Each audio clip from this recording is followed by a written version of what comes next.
এই আলালিহান আগুনের সামনে যখন মানুষকে নেওয়া হবে, ফেরেশতা মালিক যিনি দারওয়ানের দায়িত্বে আছে উনি বলবে কেন আসলেন?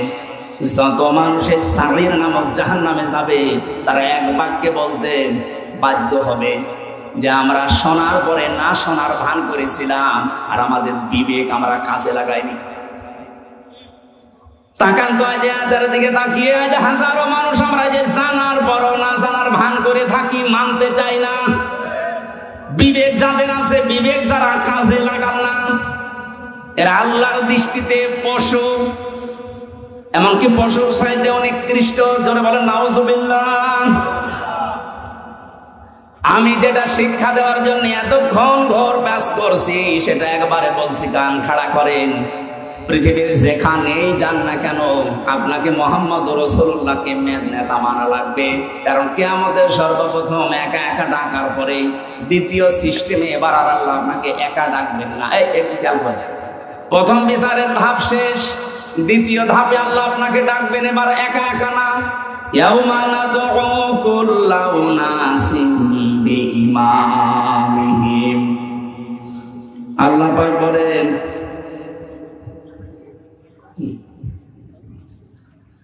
আল্লাহ পাক বলেন সূরা এটা বনি ইসরাঈলের 72 নম্বর আয়াতের প্রথম অংশে আছে, কিয়ামতে এবার সিস্টেমে আমি ডাকবো মানুষকে তার নেতার সাথে, ইমামের সাথে। কিশোরগঞ্জবাসী, এটা আখিরাতের সম্পর্কিত, এই জন্য আমি বিষয়টা ক্লিয়ার করছি। কিয়ামতে আল্লাহ মানুষকে দ্বিতীয় ধাপে ডাকবেন একা একা না নেতার সাথে? আগে নেতা, এরপরে কর্মী। আপনার বিবেককে এবার জিজ্ঞাসা করেন তো, যে নেতাকে আপনি মেনে চলেন, এ যদি কিয়ামতে আল্লাহর সামনে দাঁড়ায় আর আপনি তার পেছনে, ওর যা চরিত্র, ওর যা সুরাত সিরাত, ওরে দেখে আল্লাহ মাফ করবে বলে মনে হয়? বলছেন না, তো ধরা খাবে। আপনাকে ইয়ার কি মারেন?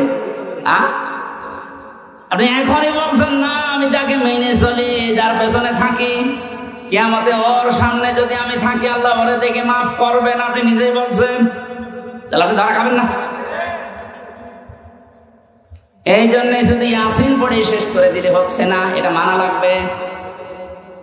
বিশ্ব নবী বাদ দিয়ে অন্য কেউ যেন আপনার আদর্শ মরণ পর্যন্ত আর না হয়, এটা খেয়াল রাখবেন। কারণ নবীজি যদি সামনে দাঁড়ায় ওই দিন, আপনি পেছনে থাকলে আপনাকে দেখা লাগবে না, বিশ্ব নবীকে দেখে আল্লাহ মাফ করে দেবে। ইয়াসিনের যত শব্দ ব্যাখ্যা আছে সব বলতে 33টা পেয়েছিলাম, এত বলতে গেলে সময় চলে যাবে। আমরা 2টা আয়াত কোরআন থেকে পড়েছিলাম, এক আয়াতের কিছু কথা তাফসীর আকারে বলছি। সূরা জুমা থেকে পড়েছি একটা আয়াত। কি সূরা? জুমা। জুমা মানে এক জায়গায় হওয়া, একত্রিত হওয়া। আমরা যেহেতু 7 দিন পর পরে মুসলিমদের একটা অনুষ্ঠান আছে জুমার নামাজ, ওখানে এক জায়গায় হই। নামাজ পড়ার পরে আপনার কাজ কি?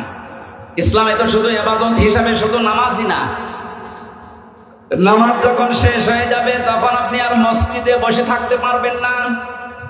বাংলাদেশে বহু জায়গায় সিস্টেমটা আছে, নামাজের পরে অনেকেই মসজিদের ফ্যান টাঙিয়ে আরামে বসে গল্প করছে না।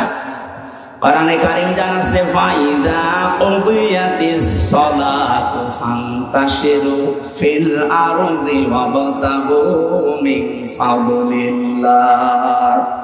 নামাজ যখন শেষ হয়ে যাবে মসজিদে আর থাকা যাবে না, ছড়িয়ে যান, ছিটিয়ে পড়েন।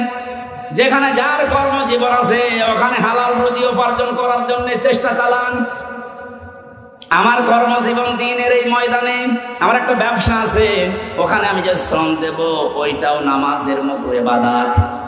ওনার কাজ অফিসে, ওনার কাজ থানায়, নামাজ শেষ করার পরে থানায় যদি 8টা ঘন্টা বসে ডিউটি করে, ওই 8 ঘন্টা নফল নামাজের সওয়াব আল্লাহ ওনার আমলনামায় লিখে দেবে। এই জন্য নামাজের সময় মাস্ট বি, মুসলিম যারা নামাজ পড়তেই হবে, এর কোনো বাদ দেওয়ার সিস্টেম তো নেই। অনেকে চেয়ারে নামাজ পড়েন, মাসলা বলছে একটা, আপনি যদি দাঁড়িয়ে নামাজ পড়তে না পারেন বসে পড়বেন, বসে যদি না পারেন শুয়ে পড়বেন। কোন কারণে বাবুগিরি দেখানোর জন্য চেয়ারে নামাজ পড়া লাগবে আপনার? এই এলাকায় হয়তো সিস্টেম নেই, এটা কুষ্টিয়ায় আছে। আমার মনে হয় এই মাসলা বলা ঠিক হবে। ঠিক আছে, না, আপনি কোন কারণে বসেছেন? সব কাজ আপনি বাইরে করে বেড়াচ্ছেন, আর এখানে এসে আপনার যে সিস্টেম না, এটা যায় না আপনার সাথে। আপনি যদি অপারগ হয়ে থাকেন, বস দাঁড়িয়ে নামাজ পড়তে পারছেন, আপনি বসে পড়েন। কথা বুঝতেছেন? বসেও আপনি পারেন, আপনি শুয়ে শুয়ে ইশারা করেন যে আমি এখন রুকু যাচ্ছি, এখন সেজদা করছি। যদি এইটাও না পারেন, অজ্ঞান হয়ে গেছেন, আপনার নামাজ মাফ। এমনকি মেয়েদের যখন দুনিয়ায় সন্তান আসে, প্রথম যে পানিটা দেখা যায়, এই অবস্থায় যদি সন্তানের মাথা বের হয়ে যায়, বিশ্ব নবী বলেন তোলার ভেতরে ছেলেটার মাথাকে বিছিয়ে দিয়ে মহিলাকে বলো নামাজ পড়তে। এত বড় গুরুত্বপূর্ণ একটা বিধান, যদিও আমাদের এই বিধানটা আমাদের দেশে এখন রাষ্ট্রীয়ভাবে কায়েম নেই, এই জন্য ওয়াজ করা লাগছে। যদি রাষ্ট্রীয়ভাবে কায়েম হয়ে যায়, তখন আর নামাজের ওয়াজ এই দেশে করা লাগবে না। আল্লাহ যেহেতু একটা সুযোগ আমাদের সামনে দিচ্ছে, নামাজ রাষ্ট্রীয়ভাবে কায়েম থাকলে কি শান্তি পাওয়া যায়, ওটা এখনো দেখেননি। আমি বিশ্বের বহু দেশে ঘুরেছি, কিছু কিছু জিনিস আজ করতে পেরেছি। কোরআনে কারিমের বিধানটা যেন আল্লাহ আমাদের চর্ম চোখে দেখায় যে নামাজ রাষ্ট্রীয়ভাবে দেশে কায়েম হয়ে গেছে। বলেন আমিন। আর এটা কায়েম করবে ফেরেশতারা। কথা বলে না কেন? যারা ওই জায়গায় বিলটা পাস করবে, এরকম মানুষকে আল্লাহ যেন দায়িত্ব দেন। তাহলে নামাজ শেষ করবেন কেন? কারণ পৃথিবীতে রহমত ছাড়া বেঁচে থাকার সম্ভব না। আপনি এক পা ফেলেছেন, আর এক পা উঠাবেন, এই পা তুলতে গেলে রহমত লাগবে কার? আপনি যদি নিজের মাস্তানিতে চলতে চান, পারবেন না। কোরআনে কারীম জানাচ্ছে প্রতিটি মানুষের এই পায়ের পেছনে, প্রতিটি কদমে কদমে একটা ফেরেশতা সাহায্য করে। আল্লাহ যদি অর্ডার দিয়ে দেয় এর কদমে আর সাহায্য করবেন, আপনি প্যারালাইজড হয়ে পড়ে থাকবেন। এই জন্য যেহেতু রহমত দরকার, আর পৃথিবীর যত রহমত আছে সব দরবারে, গাছতলায়, মাজারে, কোথায়? কোরআনে কারিমে আল্লাহ রাব্বুল আলামিন বলেন ফাইদা কুদিয়াতিস সালাতু ফান্তাশিরু ফিল আরদ। নামাজ যখন শেষ হয়ে যায়, এই আয়াতের ব্যাখ্যা করতে গিয়ে আমি ইবনে কাসিরে পড়তে পড়তে পেয়েছি যে তোমাদের জীবনে রহমত দরকার। দুনিয়ার কোন জায়গায় এত রহমত নেই যত রহমত আল্লাহ তার ঘর মসজিদে রেখেছেন। এখানে প্রবেশ করার প্রথমেই মানুষকে বলা লাগে কি? আল্লাহুম্মা আফতাহলি আবওয়াবা রাহমাতিকা। হে আল্লাহ, আমি তোমার রহমতের জন্য এসেছি, যত দরজা আছে একটা না আবওয়াব, সব দরজা খুলে দাও। তাহলে মসজিদের জন্য, রহমতের জন্য কোন জায়গা? আরো জোরে। এটা পাওয়ার জন্য মসজিদে যাবেন তো? যত কাজ থাক সব আজান হওয়ার পরে স্টপ। আগে ফরজ নামাজটা শেষ করেন, খুব জরুরি হলে আপনি ফিরে আসেন, এরপরে আপনি আবার কাজে লাগেন। নফল সুন্নাত যদি পড়তে না পারেন, সময় যখন পার করে নিন, কিন্তু ফরজ মাফ নেই। মাস্ট বি ফরজ নামাজ মরণের আগ পর্যন্ত ছাড়া যাবে না। কেউ যদি ফরজ নামাজ ছেড়ে দেয়, আল্লাহ বলেন আমি ওর দায়িত্ব ছিবে। টের পেয়েছেন কত বড় কথা এটা? আপনি আল্লাহর দায়িত্বেই থাকবেন না। এই জেলায় যিনি এসপি আছেন, ওরা জেলার মানুষকে কন্ট্রোল করার জন্য, নিরাপত্তা দেওয়ার জন্য সরকার তাকে দায়িত্ব দিয়ে এখানে পাঠিয়েছেন। এই কটিয়াদের মানুষগুলো সহজ সরল ভাবে চলতে পারে, নিরাপত্তা নিয়ে চলতে পারে, সব কাজ নির্বিঘ্নে যেন করতে পারে, এই জন্য দায়িত্ব দিয়েছে সরকারি নারী। এই কথা বলছে। ওনার দায়িত্বের বাইরে চলে গেলে আপনি কিন্তু বিপদের সম্মুখীন হবেন।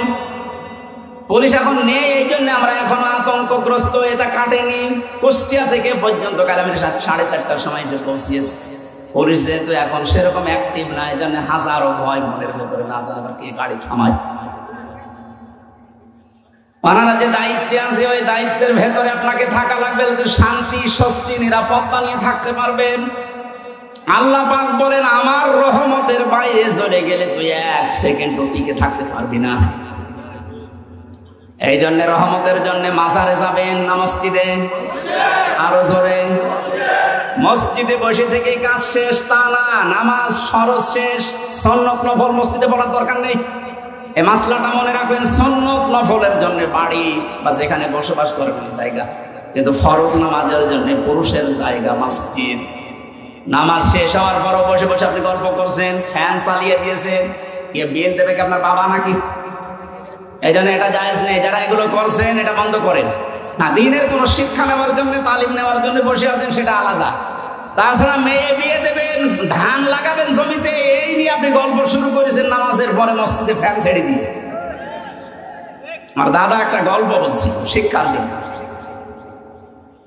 কিছু মানুষ নামাজ পড়ে না, কোনো ওয়াক্তেই যায় না, কিন্তু এলাকাতে বিদ্যুৎ নেই, সোলারে চলে, মসজিদে জেনারেটর দিয়ে ফ্যান চালায়। লোকজন যে বলছে মসজিদ সাহেব আমরা নামাজ পড়বো না, এশার নামাজ পড়ে মানুষ যখন সব চলে যাবে চাবি দিয়ে দেবেন, ফজরের আযান দিতে আসবেন চাবি নিয়ে নেবেন, অসুবিধা নেই, আমরা ফ্যান ছাড়া আমাদের খুব কষ্ট হচ্ছে। মসজিদ বলছে এমনি এমনি দেবো, ঠিক আছে, মাসে আপনাকে গোপনে আমরা 4 জন মিলে 2000 টাকা দেবো, ঠিক আছে। এশার নামাজ পড়ে সব বাড়ি চলে যায়, ওরা আসে রাত 9:30 10টায়।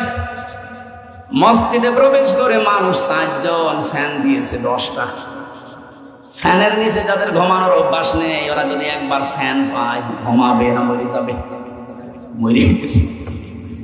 এমন ঘুম, একবার ফজরের সময় মসজিদ এসেছে, আযান দেবে, যে লাইট দিয়েছে দেখে নাউজুবিল্লাহ, কারো কাপড় ঠিক নেই, ওদের মাঝখানে দাঁড়িয়ে চিল্লানি দিয়েছে। মসজিদে থাকা জায়েজ নেই। রাত বাদ করে ওটা বলছে মুয়াজ্জিন সাহেব কি ফতোয়া দিলেন, মসজিদে থাকা জায়েজ নেই মানে? হ্যাঁ, মসজিদে থাকা জায়েজ নেই, ফতোয়া দেন, দলিল কি বলেন? দলিল কি? আমি নিজে দেখলাম। কিসের দলিল দেব? কোন দলিল লাগবে না, বিনা দলিলে হারাম। নামাজ শেষ হওয়ার পর আপনি কোন কারণে আল্লাহর ঘরে বসে বসে সময় কাটাবেন, কি দায়িত্ব আপনার? এই জন্য আল্লাহ আয়াত নাযিল করে জানালেন নামাজ শেষ, ছড়িয়ে যা, ছিটিয়ে পড়, অবতাগু মিন ফাদলিল্লাহ, আল্লাহর অনুগ্রহ, ফজল কোথায় পাওয়া যায় সেখানে দৌড়িয়ে যা। এই যে ফজল মানে রিজিক, ফজল মানে, এই জন্য মসজিদ থেকে বের হওয়ার সময় মানুষ দেখবেন বলে আল্লাহুম্মা ইন্নী আসআলুকা মিন ফাদলিকা, হে আল্লাহ আমি তোমার কাছে চাই ফজল, অনুগ্রহ, রিজিক। কিন্তু শব্দের দিকে খেয়াল করলে যেটা দেখা যাচ্ছে, আল্লাহ কিন্তু নামাজের আগে ওয়াজকুরুল্লাহ দেননি, যে নামাজ পড়তে গেলে আল্লাহর জিকির বেশি বেশি করবেন। কর্মজীবনে যে, বাস্তব জীবনে যে, প্র্যাকটিক্যাল লাইফে যেন আপনি আল্লাহর জিকির, আল্লাহর স্মরণ মস্তি করেন। এই জন্য ওয়াজকুরুল্লাহ কাসীরান দিয়েছেন। আয়াতের দ্বিতীয় অংশটুকু আমাদের দেশে আজ 100 ভাগ কায়েম করা লাগবে। মসজিদে গেলে মানুষ আল্লাহকে কম বেশি ডাকে বা ডাকবে, এটা স্বাভাবিক, কিন্তু কর্মজীবনে যে অধিকাংশ মানুষ আমরা ভুলে যাই। কুষ্টিয়ার বড় বাজারে একবার তেল কিনতে গিয়ে একবার দেখি একটা লোক তেল মেপে দিচ্ছে, আর ওই যে কি দিয়ে মেপে দিত, কোটা দিয়ে, প্রত্যেকটা একটু করে কম দেয়, কিছু বললাম না। ওই লোকটা যখন চলে গেল, কাছে গিয়ে বললাম মুরব্বি, মাথায় টুপি দিয়ে আপনি কি কাজ করলেন, এ কাজ করা আপনার ঠিক হয়েছে? কিছু কথা বলার পরে আমার ধমক দিয়ে বলছে বেশি বোঝো। টুপিটা খুলে ফেলে দিল, পকেট থেকে একটা সাদা টুপি বের করে বলছে এটা আমার নামাজ পড়া টুপি, আর ওই তেল গাছা টুপি। বলেন তো কোথায় আছে? আমি শুধু হাসির জন্য বলছি না, বাস্তবতা এইটাই। ওই যে নামাজের স্মরণ করেছিল যে টুপিটা মাথায় দিয়ে, ওই টুপিটা মাথায় দিয়ে যদি ওর কর্মজীবনে আল্লাহকে স্মরণ করতো, প্রতিবার একটু একটু করে কম দিতে পারতো।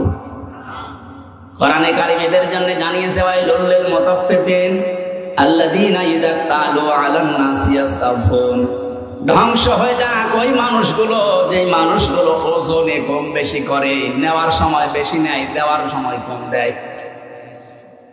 এটা শুধু দোকানদারদের জন্য না, আমরা মনে করছি যারা ওজন করে ওজনে কম বেশি দেয়, তা না। এই যে চেয়ারে বসে আছি, এটা একটা ওজনের চেয়ার। এখানে যে যেখানে আছেন ওই জায়গায় আপনার ওজন আছে। শিক্ষকতা যারা করে, শিক্ষকরা তো নেওয়ার সময় বিভিন্ন জায়গা থেকে জ্ঞান ঠিক মতোই নেয়, দেওয়ার সময় আর দিতে চায় না, বলে প্রাইভেট পড়া লাগবে, কোচিং করা লাগবে। এই যে নেওয়ার সময় ঠিক মতো নিলেন, দেওয়ার সময় আর ক্লাসে দিতে চান না, তখন আলাদা ক্লাস, আপনি আল্লাহর বরদোয়ার শামিল। আমাদের দেশে কিছু সংখ্যক, আমরা যেহেতু 96% মুসলিম, 4% আছে অন্য ধর্মের মানুষ। নবীদের হাদিস অনুযায়ী তারা আমাদের কাছে আমানত, এই কথা বলে দেখেন। তাদের সম্পর্কেও কিন্তু ওজন হবে কিয়ামতে। আপনি তাদের সাথে ব্যবহার কি করেছিলেন?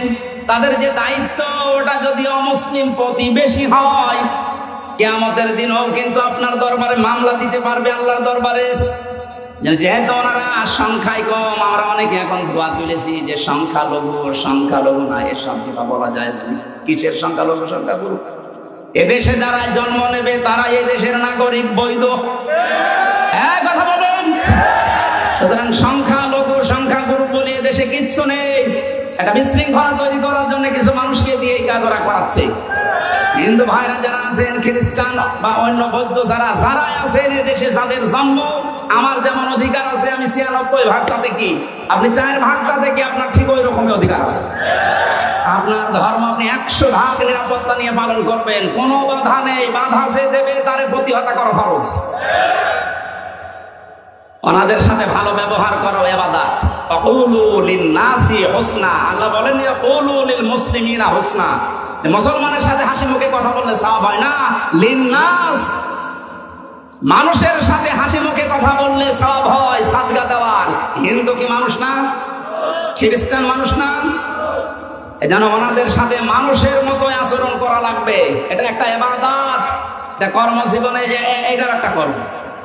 আমাদের এলাকায় আছে কিনা জানি না, আমাদের এলাকায় তো হিন্দু নেই। এই এলাকায় যদি অমুসলিম কেউ থাকে, আপনারা মুসলিম বেশি, তাতে কি তাদের সাথে আচরণ করা লাগবে, কারণ এটা একটা ওজনের স্তর। কিয়ামতে এইটাও পাল্লায় মাপ দেওয়া হবে। এমন কোন কাজ যেন আমরা না করি যে এই কারণে আবার ধরা খেয়ে যাচ্ছে। বিশ্বনবী জানিয়েছেন, কোন এলাকায় যদি অমুসলিমরা থাকে তারা তোমাদের কাছে আমানত, ওদের উপর যদি অত্যাচার করো বিনা কারণে, কিয়ামতে আমি নবী তোর বিরুদ্ধে মামলা দায়ের করবো ওর পক্ষ নিয়ে। এখানে এলাকায় যদি এরকম কিছু করে থাকেন, নামাজ পড়ছেন, রোজা রাখেন, পাগড়ি মাথায় দিয়ে আসেন, কিন্তু ওদের অধিকারগুলো আপনি নষ্ট করেন, ওদেরকে ভীতি সন্তুষ্ট হয়ে রাখেন না, কিয়ামতে আপনি নবীর মামলার আসামি হবেন। নবী শেষ পর্যন্ত এই হিন্দু লোকটার পক্ষ নিয়ে, ওই খ্রিস্টানের পক্ষ নিয়ে আপনার বিরুদ্ধে দাঁড়াবে। নবী যদি আমার বিরুদ্ধে দাঁড়ায়, আল্লাহ মাফ করে দেবেন। এই বিবেকটুকু কাজে লাগে না? কখনো ওদের অধিকারগুলো যেন নষ্ট না হয়। ওদের পোষা প্লবন যা আছে পাহারা দিয়ে করানো লাগবে। যদি ওদের ইবাদতে কোনো বিঘ্ন হয়, আপনি দায়ী থাকবেন কিয়ামতে। আল্লাহ আমাদের বুঝ দান করুন, বলেন আমিন। আযকুরুল্লাহ, এই জিকির বলতে শুধুমাত্র সুবহানাল্লাহ সুবহানাল্লাহ না, যেখানে যে বিধান আছে আল্লাহর, ওই বিধানটা ওখানে পালন করে দেখানোর নাম হচ্ছে জিকির। ওসি সাহেবের জিকির কি? ওনার সামনে একজন মানুষকে ধরে কনস্টেবল পিটাচ্ছে, ওনার কিছু বলাও লাগবে না। উনি যদি চেহারাটা নিয়ে সামনে দাঁড়িয়ে বলে, ওই বেটা কি করিস, এমনি বেশি যাবে, তাহলে ওই জায়গায় ওনার জিকির কি? ওখানে যে খালি ওনার চেহারাটা দেখানো, এই বেটা কোন কারণে এর উপর অত্যাচার করিস, এটা ওনার জিকির। এটা ওনার কি? ওনার সুবহানাল্লাহ সুবহানাল্লাহ করার দরকার নেই, ও চেহারাটাই জিকির। যে যে পর্যায়ে আছেন তার নিচে যারা আছে তাদের প্রতি দায়িত্ব পালন করা আল্লাহর জিকির। আল্লাহ এই জিকির গুলো বেশি বেশি করা কথায় আয়াতে জানিয়েছেন, যদি তোমরা করতে পারো লাআল্লাকুম তুফলিহুন, আশা করা যায় তোমরা সফল হবে। তুফলিহুন শব্দের ব্যাখ্যা আধুনিক ভাবে মুফাসসিরিন ইকরাম করেছেন, এটা স্মার্ট বলি আমরা, স্মার্ট বলি না, ডিজিটাল বলি আমরা। এই শব্দগুলোর বাংলা অর্থ এটা দাঁড়ায়। এই জন্য আমরা যদি ডিজিটাল, স্মার্ট আরো যা আছে এগুলো যদি উপহার দিতে চাই শান্তি, শান্তি, নিরাপত্তার বাংলাদেশ, এই আল্লাহর জিকির, আল্লাহর আইন, আল্লাহর স্মরণগুলো খুব বেশি বেশি করা লাগবে আমাদের প্র্যাকটিক্যাল লাইফে। আল্লাহ আমাদের তৌফিক দিন, বলেন আমিন। মা বোন যারা এসেছেন, আপনাদের জান্নাতে যাওয়ার জন্য বিশ্বনবী মাত্র 4টা কাজ দিয়েছিলেন। 5 ওয়াক্ত ফরজ নামাজ পড়া, রোজা রমজানে রাখা, নিজের শরীরকে পর্দায় রাখা, বিশেষ করে 14 জন পুরুষ থেকে 14টা পুরুষ বাদ দিয়ে বাকি কোন পুরুষের সামনে গেলে মুখমণ্ডল, হাতের কবজি, পায়ের পাতা বাদ দিয়ে পুরা শরীর আপনাকে ঢেকে রাখা লাগবে। 4 নম্বরে স্বামী যাদের আছে তাদের জায়েজ কথাগুলো শুনে আপনি তাকে খুশি রাখবেন।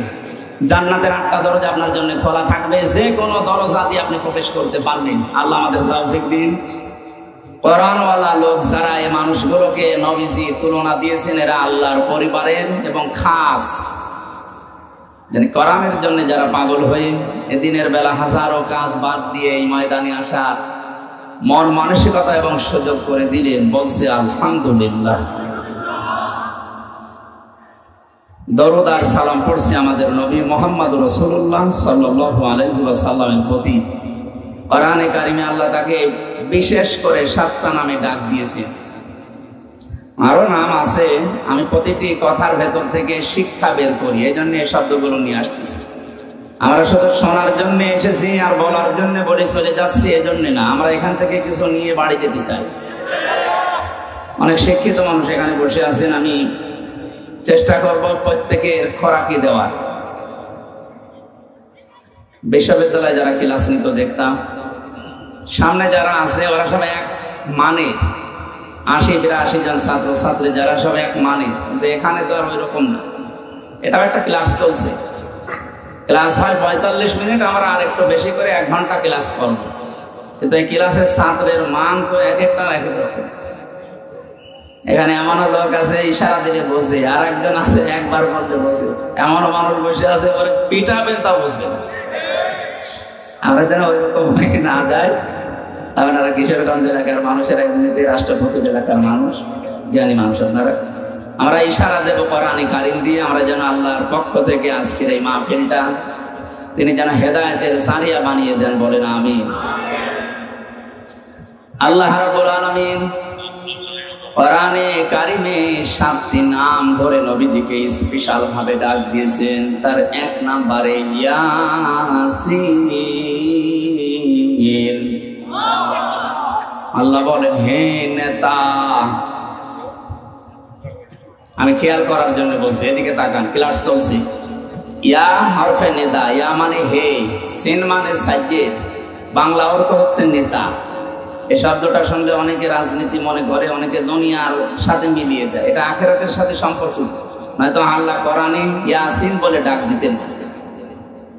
আমরা ইয়াসিন সূরার কথা শুনলে অনেকে মনে করি একবার পড়লে 10 খতম কোরআন শরীফ পড়ার সওয়াব হয়। হ্যাঁ, মাস্ট বি হবে, কিন্তু এর ভেতরে ৮৩টা শিক্ষা আছে, ওগুলো আপনার প্র্যাকটিক্যাল লাইফে থাকা লাগবে। আপনি একটাও মানেন না, শুধু পড়ে যাচ্ছে। আপনার সওয়াবের পরিবর্তে যেগুলো জানলেন ওর উপরে যদি আমল না থাকে আরো গুনাহ হবে। কথা বোঝাতে পেরেছি? সিন শব্দের 5টা অর্থ পেয়েছি তাফসিরে কাবিরে আল্লামা ফখরুদ্দিন রাজি রহমাতুল্লাহ আলাইহি। তিনি বলেন, সিন মানে সাইয়্যিদুল আলামিন, সিন মানে সাইয়্যিদুল বাশার, সিন মানে সাইয়্যিদুল কাউনাইন, সিন মানে সাইয়্যিদুল মুরসালিন, সিন মানে সাইয়্যিদুল আম্বিয়া। প্রতিটি শব্দের তিনি ব্যাখ্যা দিয়েছেন। প্রথম যে শব্দটা তিনি লিখলেন, সিন মানে সাইয়্যিদুল আলামিন, আলমের বহু বচন আলামিন। শুধুমাত্র এই দুনিয়া না, এই জগৎটা না, এরকম বহু জগৎ আল্লাহ বানিয়েছেন। যেখানে আপনি বসবাস করেন না কেন, ইয়াতানাজ্জালুল আমরু বাইনাহুন্না, সূরা তালাকের ভেতরে আল্লাহ জানিয়েছেন প্রতিটি জায়গায় আল্লাহর বিধি বিধান নাযিল হচ্ছে। মঙ্গল গ্রহে যারা আছে তাদের জন্য আল্লাহর ওই রকম বিধান নাযিল করেছেন। চন্দ্র দেশে যারা আছে ওখানকার জন্য আল্লাহর ওই রকম বিধান আছে। পৃথিবীতে যেহেতু আমরা শুধু মানুষ বাস করি, এখানে আমাদের জন্য আল্লাহর আলাদা বিধান আছে। সাইয়্যিদুল আম্বিয়া দিয়ে মুফাসসির বলেন, কেউ যদি মনে করে আমি তো দুনিয়ায় বসবাস করি না, আমি চন্দ্র দেশে আছি, আমি মঙ্গল গ্রহে আছি, ওখানে বসবাস করব। শুনলাম নাকি অনেকে ওখানে জমি কিনা আরম্ভ করেছে। আপনি ওখানেও যদি বাড়ি ঘর বানান, বসবাস করেন, সাইয়্যিদুল আলামিন এই শব্দের দ্বারা আপনাকে মুহাম্মদুর রাসূলুল্লাহকে চন্দ্র দেশেও মানা লাগবে। আপনি যদি মঙ্গল গ্রহে আছি, আপনার একমাত্র আদর্শ হওয়া লাগবে, নেতা হওয়া লাগবে মুহাম্মদুর রাসূলুল্লাহ। এই শব্দটা বারবার বলছি কেন? কিয়ামতের ময়দানে আল্লাহ পাক যখন মানুষদেরকে বিচারের জন্য ডাকবেন, আমরা অনেকে দেশে উল্টাপাল্টা কথা শুনি যে কিয়ামতে এক একজন পীর সাহেব নাকি লক্ষ লক্ষ মুরিদ নিয়ে হাজির হবে। মানানোর কথা, এটা নিজেদের স্বার্থে বানিয়েছে। কিন্তু কোরআনের কথা, ওয়াকুল্লুহুম আতিহি ইয়াউমাল কিয়ামাতি ফারদা। সূরা মরিয়ম 16 নম্বর পারার 10 নম্বর পৃষ্ঠার 15 নম্বর লাইনের 95 নম্বর আয়াত। এটা ফি জিলালিল কোরআনে আছে। ব্যাখ্যা করে বলতে গেলে অনেক সময় লাগবে, আমি শুধু একটু ইঙ্গিত দেই। আল্লাহ বলেন, কিয়ামতে প্রতিটি মানুষকে আমার সামনে আমি বিচার করার জন্য ডাক দেব, স্রেফ একা একা। কয়জন করে? শুধু এদিকে হাঁ করে তাকিয়ে থাকান এবং নিজের দিকে আয়াতটা মিলান তো। কিয়ামতে প্রতিটি মানুষকে আল্লাহ নিজের সামনে যখন দাঁড় করাবেন, আপনার আশেপাশে কেউ নেই, স্রেফ আপনি একা। ফাইদা নুফিখা ফিস সূরি ফালা আনসাবা বাইনাহুম ইয়াওমাইযিন ওয়ালা ইয়াতাসাআলুন। সূরা মুমিনুনের ভেতর আল্লাহ জানিয়েছেন, সিংহায় ফৎকার দেওয়ার সঙ্গে সঙ্গে যত রকমের সম্পর্ক তোমার সাথে দুনিয়ার মানুষের ছিল, যত রকমের সম্পর্ক বলতে এখানে পারিবারিক সম্পর্ক আছে, রক্তের সম্পর্ক আছে, বিবাহের সম্পর্ক আছে, দলীয় সম্পর্ক আছে, এ কথা বুঝতেছেন?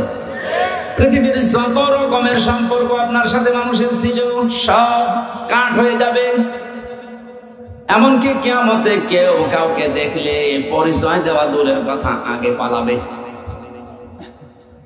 কোরআনে কারিমে আল্লাহ 7 প্রকার মানুষের নাম দিয়েছেন। ইয়াউমা ইয়াফিরুল মারউ মিন আখিহি ওয়া উম্মিহি ওয়া আবিহি ওয়া সাহিবাতিহি ওয়া বানিহি ইলা আখির আয়াত। আল্লাহ বলেন কিয়ামতে মানুষ দেখলেই সর্বপ্রথম পালাতে আরম্ভ করবে তার ভাইয়ের কাছ থেকে।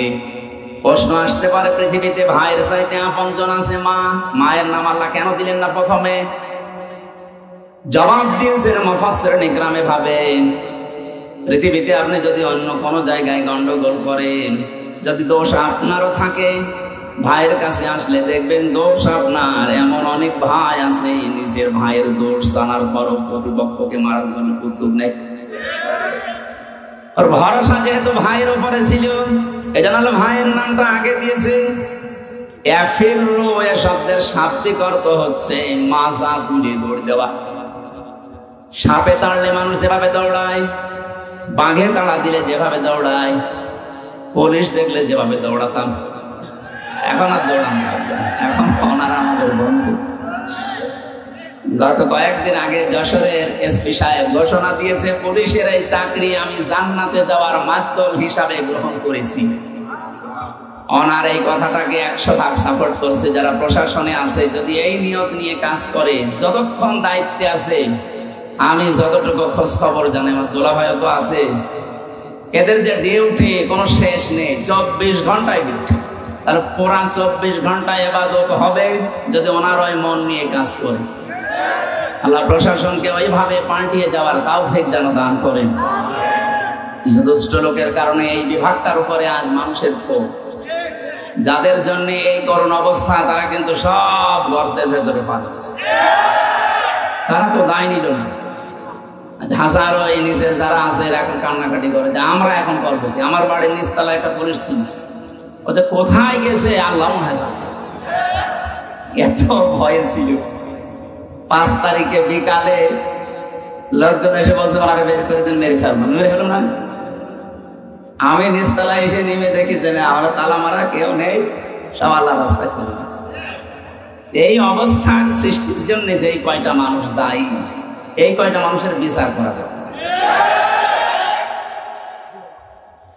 সাধারণ যে মানুষগুলো যারা দায়িত্ব পালন করার জন্যই করছে, আল্লাহ রাব্বুল আলামিন প্রশাসনে এখন যারা আছে, আমার যশোরের এসপির কথা শোনার পরে মনটা ভরে গেছে যে আমি দায়িত্ব পালন করছি, এটাই আমার জান্নাতে যাওয়ার মাধ্যম।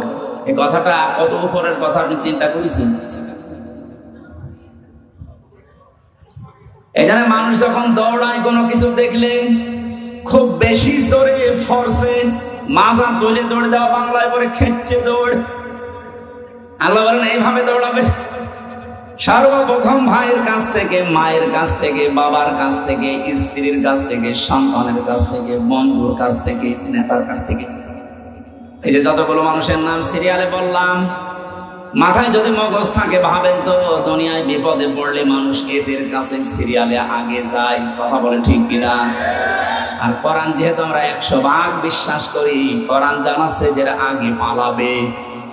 এখান থেকে একটা সূক্ষ্ম তথ্য আপনাদেরকে দিতে চাই, যদিও এই সমস্ত জেলাতে এগুলো একটু কম আছে, ময়মনসিংহ বিভাগে একটু বেশি। আপনারা ওই বিভাগে পড়েননি। অনেক মানুষ বিশ্বাস হয় ওদের এই কথা মতো করে আছে যে কোনো চিন্তা নেই, যা করি করি, বাবা আছে। আপনার বাবা আছে, পালাবে, দৌড়াবে, সূরা আবাসের আয়াতগুলো তার প্রমাণ যে কতগুলো মানুষের নাম আল্লাহ সিরিয়ালে দিলেন। কি বলে আপনার বিবেকে? ভাই যদি পালিয়ে যায়, মা যদি যায়, আমার মনে হয় পীর সাহেব বলবে আল্লাহ আমি পীর ছিলাম না। কিসের পীর? পরিচয় দিলে এখন আমি নিজে ধরা খাবো। নিজে বলবে আমি এগুলো কিছু ছিলাম না, আমি পালালাম। যত রকমের সম্পর্ক আল্লাহ বলেন আনসাব, নসবের বহু বচন, সব সম্পর্ক শেষ। এই চোখ বন্ধ হলে সব কিছু থেকে আপনি মুক্ত। কিয়ামতের ওই কঠিন ময়দানটা যখন আল্লাহ আপনাকে ডাক দেবে, সামনে যদি কেউ দাঁড়িয়েও থাকে, চিনতে পারলে বলবেন এই তো আমার ম্যাডাম, আমার না। ও বলবে না, আমি আপনাকে চিনি না। আমি হাসির খোরাকি দেওয়ার জন্য বলছি, এটা বাস্তব আসতেছে আমাদের সামনে। এবার নিজেকে একটু দাঁড় করিয়ে দেখেন তো, আপনার এই 60 বছর, 50 বছর, 45 বছর, আমার এখন 32 বছর, এই বয়সটা আমি যা করেছি, সত্যি যদি আমি এখন আল্লাহর সামনে দাঁড়াই, যা করে গেলাম এটা কি জবাব দেওয়ার মতো কায়দায় আছে? না নেই। আমার তো 32 বছর না, মাঝে মাঝে মনে হয় আপনি ভাবি আল্লাহ যদি তুমি আমাকে একটাও কম দিতে, হামজা হয়ে দুনিয়ায় আসতাম ঠিক। যদি দর্শন শক্তি না দিতে, মানুষ আমাকে কানা বলতো। কথা বলছে না? কুমিল্লা একবার খাবার খাচ্ছিলাম মাহফিলে, বাম পাশে এক অন্ধ, হঠাৎ বিদ্যুৎ চলে গেল। আমরা যারা চোখওয়ালা মানুষ আছি চিল্লা পাল্লা করছি, কই তাড়াতাড়ি জানাটা চালু কারণ আলোর ব্যবস্থা করেন। অন্ধ আমার হাত চেপে ধরে বসে হতো চিল্লাচ্ছেন। মাত্র কয়েক মিনিট কারেন্ট চলে গেছে, আপনারা চিল্লান। অথচ আজ 42 বছর আমার জীবনে কোনো কারেন্ট নেই।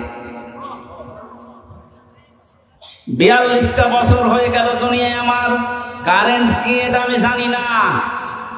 ওই দিন অন্ধ আর একটা কথা জানিয়েছিল যে চোখওয়ালা মানুষ যারা, ওরা তো এমনিতেই দেখে, ঘুমিয়ে থাকলে স্বপ্নেও দেখে, কিন্তু আমরা অন্ধ যারা, ঘুমিয়ে থাকলে স্বপ্নেও কিছু দেখি না, শুধু একটা আওয়াজ শুনি।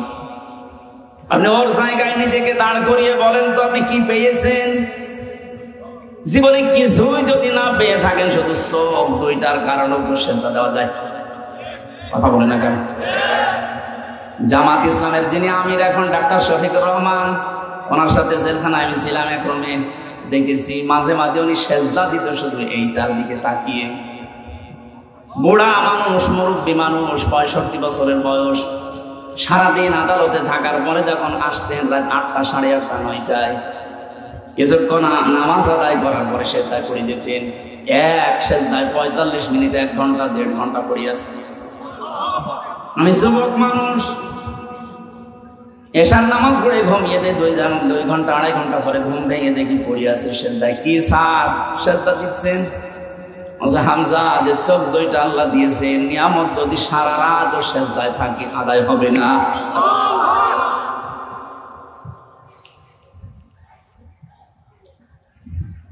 এই জন্য নিজেকে 5টা জিনিসের সামনে মাঝে মাঝে একটু দাঁড় করান। আল্লাহ পাক যে নিজের দায়িত্ব নিয়ে আমাকে দিলেন, একটাও যদি কম দিতেন, আপনি নিজের দিকে ভাবিয়ে বলেন, উনি আজ কিয়ন হয়ে ওসি হয়ে বসে আছে, অন্ধ হলে দায়িত্ব দিত সরকার। বলেন, যদি শ্রবণ শক্তি না দিত, মানুষ কালা বলে ডাকতো আমাদের।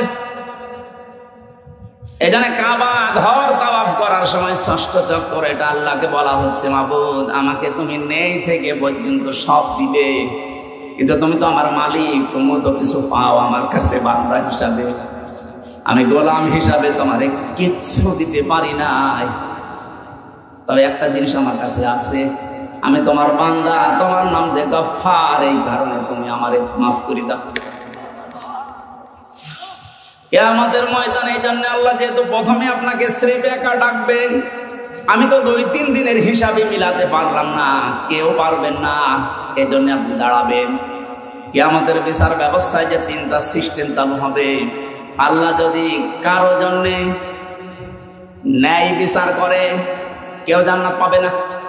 প্রশ্ন আসতে পারে, ন্যায় বিচার যদি না হয় তাহলে কি অবিচার হবে না? আল্লাহর বিচারে কোনো অবিচার নেই। কি কথা বলেন?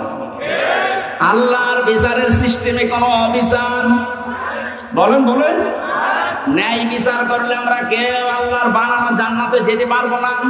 যাবো কি করে? একটা উপায় আছে, আল্লাহ যদি মাফ করে দেয় তাহলে। যেহেতু আপনাকে একা ডাকবে, নিজের সামনে দাঁড় করিয়ে, মাতাজালু কদামা বানি আদম আদি ইয়াউমাল কিয়ামাতি হাত্তা ইসআলান খামসিন আন উমরিহি ফিমা আফনা ওয়া আন শাবাবিহি ফিমা আবলা ওয়া আন মালিহি মিন আইনা ইকতাসাবাহু ওয়া ফিমা আনফাকাহু ওয়া আন ইলমিহি মাযা আমিলা ফিহি মুত্তাফাকুন আলাইহি। ও কিশোরগঞ্জবাসী, আমি আমার ইমান থেকে কথা বলছি, নিজের দিকে মিলানি হাদিসটা। নবীজি বলেন প্রতিটি মানুষকে আল্লাহ নিজের সামনে একা একা দাঁড় করিয়ে 5টা জিনিস জিজ্ঞাসা করবে। 1 নম্বরে বলবে, তোরে আমি একটা হায়াত দিয়েছিলাম 60, 70, 80 বছরের, কি করে কাটালি বলতো? আপনি ভাবেন তো যে বয়সে আসেন, এখনই যদি আল্লাহর সামনে প্রথম প্রশ্নের জবাব আপনি কি এখনো জোগাড় করতে পেরেছেন? না, পারি না। 2 নম্বরে জিজ্ঞাসা করবে ওয়ান শাবাবিহি ফিমা আবলা, একটা যৌবন দিয়েছিলাম, যৌবনটা কি করে কাটালি বল। আমাদের যৌবন যেভাবে কাটছে আমি তো দেখতে পাচ্ছি, কোরআনের চোখ লাগিয়ে যে আমরা অধিকাংশ মানুষ দাঁড়িয়ে থাকবো, স্রেফ কিছুই বলার ক্ষমতা আমাদের থাকবে না। 3 নম্বরে বলা হবে কিভাবে সম্পদ উপার্জন করেছিলে বল। কালকে কোর্টে হাজি সেলিমকে তুলেছিল, যেভাবে মানুষ গালাগালি করছে, ঘৃণা করছে, থুতু মারছে, ডিম মারছে, যা করেছে কালকে ওনার সাথে, উনি যদি স্বাভাবিক জীবনযাপন করতে যে যতটুকু সম্পদ হলে একটা মানুষের চলে ওইভাবে চলত, উনি যা করেছে আমার মনে হয় উনি একা না, 1000 বছরও যদি হায়াত নাই, যা করে রেখেছে ঢাকার বুকে, 1000 বছর হায়াত পেলেও সম্পদ করাবে না। অথচ বয়স এখন যা হয়েছে, যদি কালকে মারা যায় কি করলো বলেন?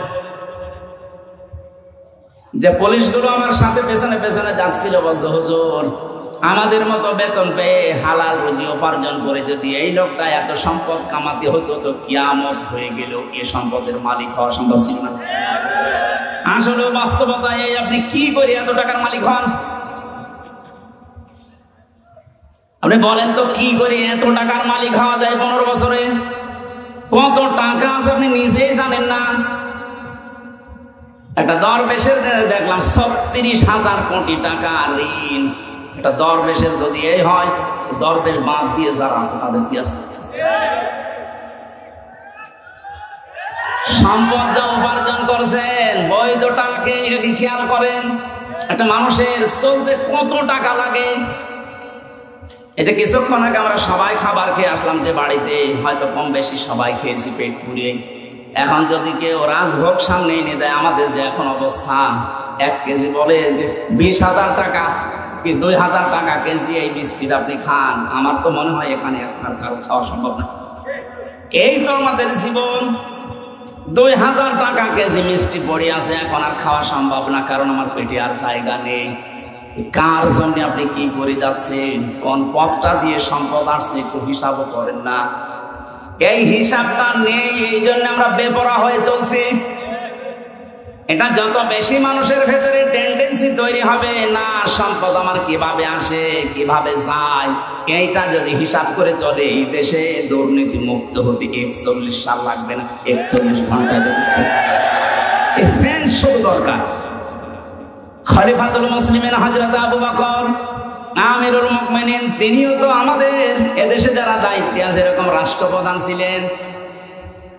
তার স্ত্রী উম্মে রোমানা একদিন এসে বলে, স্বামী বড় ছেলে আব্দুল্লাহ ও পায়েস খেতে চায়, আপনি দয়া করে রাষ্ট্রের যিনি খাজানচির দায়িত্বে আছে, অর্থমন্ত্রী বাইতুল মালে, তারে বলেন আগামী মাসের বেতন যেন আমাদের আগে দিয়ে দেয়। অনেকে অর্থমন্ত্রীর কাছে বললেন আগামী মাসের বেতনটা একটু দিয়ে দেন।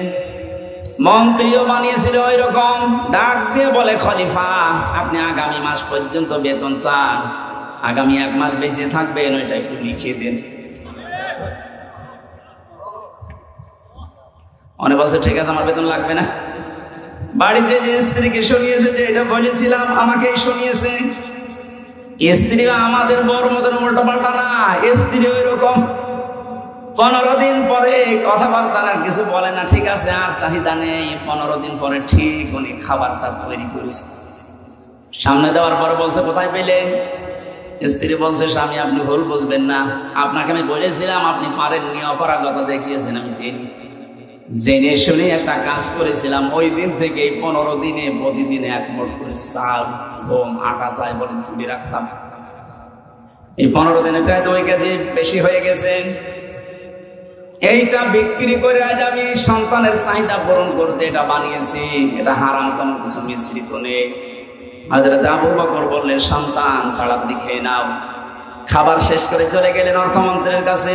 বায়তুল মালে গিয়ে বলে, খাজানসি, আগামী মাস থেকে আমার যে বেতন আছে 12,000 টাকা, 2,000 করে কম দিও। কারণ আমি যা হিসাব করে দেখলাম যে আমার 10,000 টাকা হলেও সংসার চলে, 2,000 টাকা রাষ্ট্রের কাছে লাগাও। আজ দায়িত্বে আছে 1628 জন মানুষ, এখানে 2 জন আছে। এই 1628 জন মানুষকে আমরা যদি এইভাবে তৈরি করতে পারি, আল্লাহর কসম এই দুনিয়ার এই বাংলাদেশটাই খলিফাতুল মুসলিমিন আবু বকরের যুগের মতো হয়ে যাবে। আমরা চাই আল্লাহ এনাদেরকে ওইভাবে যেন তৈরি করেন, আখিরাতের ভয়, জাহান্নামের ভয় অন্তরের ভেতরে 100 ভাগ পয়দা করে দিক। 5 নম্বরে আল্লাহ জিজ্ঞাসা করবে, ওই ওয়ানি ইলমিহি মাযা আমিলা ফি, যতটুকু জানতি তার কতটুকু মানতি এটা বল। এটা বড় কঠিন প্রশ্ন। এখানে কে জানে না ঘুষ খাওয়া নিষেধ? কে জানে না সুদ খাওয়া নিষেধ? মানুষের উপরে জুলুম করা নিষেধ? কে জানে না? এই যে জানার পরেও আপনি মানেন নাই, জানার পরে যারা মানে না ওরা আল্লাহর কাছে জালেম। কি আপনি না জেনে ভুল করেছেন, ওটা আল্লাহ মাফ করে দিতে পারে, কিন্তু জানার পরেও কেউ যদি না মানে ও কিন্তু আল্লাহর দরবারে জালেম।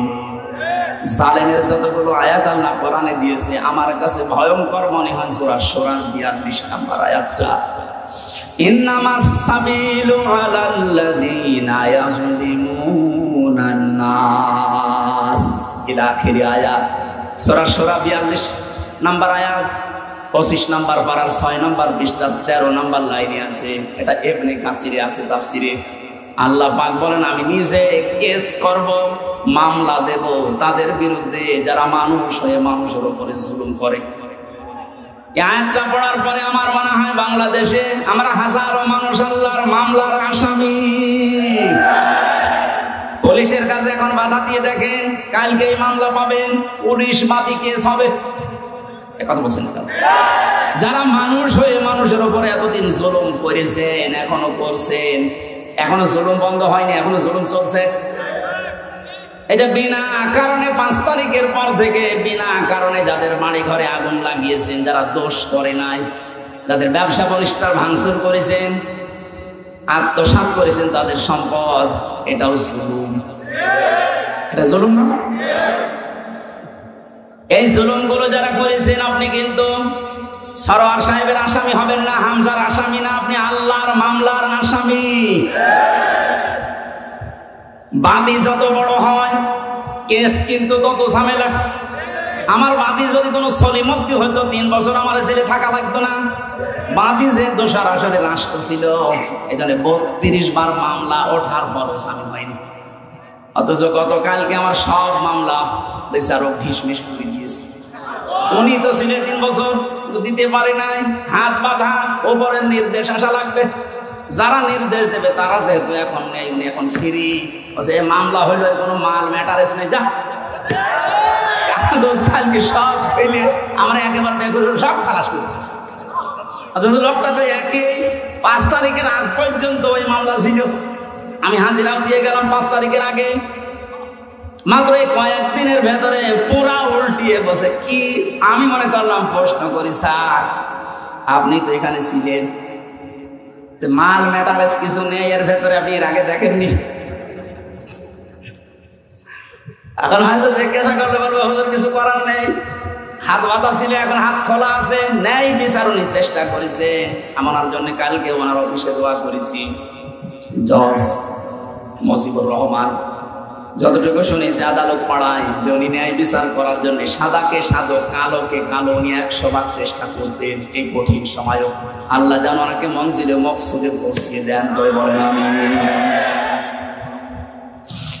যতটুকু আমরা জানছি ততটুকু মানছি না। এই যে এলেমের প্রশ্ন করা হবে, এলেম মানে মাওলানা হওয়া লাগবে আমার মতো না, হাফেজ হওয়া লাগবে না।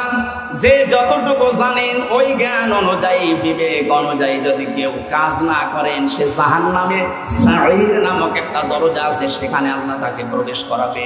ওয়াকালু লাউ কুন্না নাসমাউ আও নাকিলু মা কুন্না ফি আসহাবিস সাঈর। সূরা মুলকের 10 নম্বর আয়াত করেন। এখানে ওয়াজকুরুল্লাহ কাসীরা দিয়েছে। আয়াতের দ্বিতীয় অংশটুকু আমাদের দেশে আজ 100 ভাগ কায়েম করা লাগবে। মসজিদে গেলে মানুষ আল্লাহকে কম বেশি ডাকে বা ডাকবে, এটা স্বাভাবিক, কিন্তু কর্মজীবনে যে অধিকাংশ মানুষ আমরা ভুলে যাই। কুষ্টিয়ার বড় বাজারে একবার তেল কিনতে গিয়ে একবার দেখি একটা লোক তেল মেপে দিচ্ছে, আর ওই যে কি দিয়ে মেপে দিত, কোটা দিয়ে, প্রত্যেকটা একটু করে কম দেয়। কিছু বললাম না। ওই লোকটা যখন চলে গেল, কাছে গিয়ে বললাম, মুরব্বি মাথায় টুপি দিয়ে আপনি কি কাজ করলেন? এ কাজ করা আপনার ঠিক হয়েছে? কিছু কথা বলার পরে আমার ধমক দিয়ে বলছে, বেশি বোঝো। টুপিটা খুলে ফেলে দিল, পকেট থেকে একটা সাদা টুপি বের করে বলছে, এটা আমার নামাজ পড়া টুপি, আর ওই তেল গাছা টুপি। বলেন তো কোথায় আছে? আমি শুধু হাসির জন্য বলছি না, বাস্তবতা এইটাই। ওই যে নামাজে স্মরণ করেছিল যে টুপিটা মাথায় দিয়ে, ওই টুপিটা মাথায় দিয়ে যদি ওর কর্মজীবনে আল্লাহকে স্মরণ করতো, প্রতিবার একটু একটু করে কম দিতে পারতো। কোরআনে কারীমদের জন্য জানিয়েছে, ওয়াইলুল লিল মুতাফফিফিন আল্লাযীনা ইযা তালু আলান নাসি ইস্তাগফুন। ধ্বংস হয়ে যাক ওই মানুষগুলো, যেই মানুষগুলো ওজনে কম বেশি করে, নেওয়ার সময় বেশি নেয়, দেওয়ার সময় কম দেয়। এটা শুধু দোকানদারদের জন্য না। আমরা মনে করছি যারা ওজন করে ওজনে কম বেশি দেয়, তা না। এই যে চেয়ারে বসে আছি, এটা একটা ওজনের চেয়ার। এখানে যে যেখানে আছেন ওই জায়গায় আপনার ওজন আছে। শিক্ষকতা যারা করে, শিক্ষকরা তো নেওয়ার সময় বিভিন্ন জায়গা থেকে জ্ঞান ঠিক মতোই নেয়, দেওয়ার সময় আর দিতে চায় না, বলে প্রাইভেট পড়া লাগবে, কোচিং করা লাগবে। এই যে নেওয়ার সময় ঠিক মতো নিলেন, দেওয়ার সময় আর ক্লাসে দিতে চান না, তখন আলাদা ক্লাস। আপনি আল্লাহর বরদোয়ার শামিল। আমাদের দেশে কিছু সংখ্যক, আমরা যেহেতু 96% মুসলিম, 4% আছে অন্য ধর্মের মানুষ। নবীদের হাদিস অনুযায়ী তারা আমাদের কাছে আমানত। এই কথা বলে দেখুন, তাদের সম্পর্কেও কিন্তু ওজন হবে কিয়ামতে। আপনি তাদের সাথে ব্যবহার কি করেছিলেন? তাদের যে দায়িত্ব, ওটা যদি অমুসলিম প্রতিবেশী হয়, কিয়ামতের দিনও কিন্তু আপনার দরবারে মামলা দিতে পারবে, আল্লাহর দরবারে। যেহেতু ওনারা সংখ্যায় কম, আমরা অনেকে এখন ধোয়া তুলেছি যে সংখ্যালঘু না, এর সংখ্যাটা বলা যায় না। কিসের সংখ্যালঘু, সংখ্যাগুরু? এদেশে যারা জন্ম নেবে তারা এই দেশের নাগরিক, বৈধ। হ্যাঁ, কথা বলুন। সুতরাং সংখ্যালঘু সংখ্যাগুরু বলে এদেশে কিচ্ছু নেই। একটা বিশৃঙ্খলা তৈরি করার জন্য কিছু মানুষকে দিয়ে এই কাজ ওরা করাচ্ছে। হিন্দু ভাইরা যারা আছেন, খ্রিস্টান বা অন্য বৌদ্ধ যারা আছেন এদেশে, যাদের জন্ম, আমার যেমন অধিকার আছে, আমি 96% থেকে, আপনি 4% থেকে, আপনার ঠিক ওই রকমই অধিকার আছে। আপনার ধর্ম আপনি 100% নিরাপত্তা নিয়ে পালন করবেন, কোনো বাধা নেই। বাধা যে দেবে তারে প্রতিহত করা ফরজ। ওনাদের সাথে ভালো ব্যবহার করা ইবাদত। আকুলু লিন-নাসি হুসনা। আল্লাহ বলেন আকুলু লিল-মুসলিমিনা হুসনা। মুসলমানের সাথে হাসি মুখে কথা বললে সওয়াব হয় না।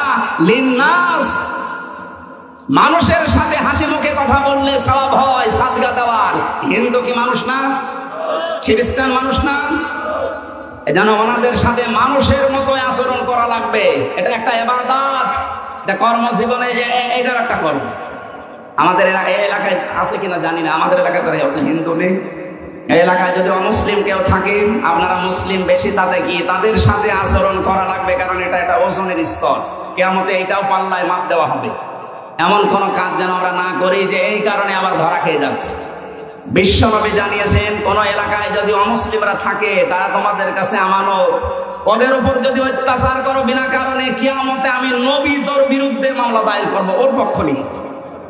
এখানে এলাকায় যদি এরকম কিছু করে থাকেন, নামাজ পড়ছেন, রোজা রাখেন, পাগড়ি মাথায় দিয়ে আসেন, কিন্তু ওদের অধিকারগুলো আপনি নষ্ট করেন, ওদেরকে ভীতি সন্তুষ্ট হয়ে রাখেন না, কিয়ামতে আপনি নবীর মামলার আসামি হবেন। নবী শেষ পর্যন্ত এই হিন্দু লোকটার পক্ষ নিয়ে, ওই খ্রিস্টানের পক্ষ নিয়ে আপনার বিরুদ্ধে দাঁড়াবে। নবী যদি আমার বিরুদ্ধে দাঁড়ায়, আল্লাহ মাফ করে দেবে। এই বিবেকটুকু কাজে লাগে না? কখনো ওদের অধিকার গুলো যেন নষ্ট না হয়। ওদের পোষা প্লবন যা আছে পাহারা দিয়ে করানো লাগবে। যদি ওদের ইবাদতে কোনো বিঘ্ন হয়, আপনি দায়ী থাকবেন কিয়ামতে। আল্লাহ আমাদের বুঝ দান করুন, বলেন আমিন। আযকুরুল্লাহ, এই জিকির বলতে শুধুমাত্র সুবহানাল্লাহ সুবহানাল্লাহ না, যেখানে যে বিধান আছে আল্লাহর, ওই বিধানটা ওখানে পালন করে দেখানোর নাম হচ্ছে জিকির। ওসি সাহেবের জিকির কি? ওনার সামনে একজন মানুষকে ধরে কনস্টেবল পিটাচ্ছে, ওনার কিছু বলাও লাগবে না। উনি যদি চেহারাটা নিয়ে সামনে দাঁড়িয়ে বলে, ওই বেটা কি করিস, এমনি তাহলে ওই জায়গায় ওনার জিকির কি? ওখানে যে এখানে ওনার চেহারাটা দেখানো, এই বেটা কোন কারণে এর উপর অত্যাচার করিস, এটা ওনার জিকির। এটা ওনার কি? ওনার সুবহানাল্লাহ সুবহানাল্লাহ করার দরকার নেই, ও চেহারাটাই জিকির। যে যে পর্যায়ে আছেন তার নিচে যারা আছে তাদের প্রতি দায়িত্ব পালন করা আল্লাহর জিকির। আল্লাহ এই জিকির গুলো বেশি বেশি করা কথায় আয়াতে জানিয়েছেন, যদি তোমরা করতে পারো লাআল্লাকুম তুফলিহুন, আশা করা যায় তোমরা সফল হবে। তুফলিহুন শব্দের ব্যাখ্যা আধুনিক ভাবে মুফাসসিরিন ইকরাম করেছেন, এই যে স্মার্ট বলি আমরা, স্মার্ট বলি না, ডিজিটাল বলি আমরা, এই শব্দগুলোর বাংলা অর্থ এটা দাঁড়ায়। এই জন্য আমরা যদি ডিজিটাল স্মার্ট আরো যা আছে এগুলো যদি উপহার দিতে চাই শান্তি শান্তি নিরাপত্তার বাংলাদেশ, এই আল্লাহর জিকির, আল্লাহর আইন, আল্লাহর স্মরণগুলো খুব বেশি বেশি করা লাগবে আমাদের প্র্যাকটিক্যাল লাইফে। আল্লাহ আমাদের তৌফিক দিন, বলেন আমিন। মা বোন যারা এসেছেন, আপনাদের জান্নাতে যাওয়ার জন্য বিশ্বনবী মাত্র 4টা কাজ দিয়েছিলেন। 5 ওয়াক্ত ফরজ নামাজ পড়া, রোজা রমজানে রাখা, নিজের শরীরকে পর্দায় রাখা, বিশেষ করে 14 জন পুরুষ থেকে 14টা পুরুষ বাদ দিয়ে বাকি কোন পুরুষের সামনে গেলে মুখমণ্ডল, হাতের কবজি, পায়ের পাতা বাদ দিয়ে পুরা শরীর আপনাকে ঢেকে রাখা লাগবে। 4 নম্বরে স্বামী যাদের আছে তাদের যায়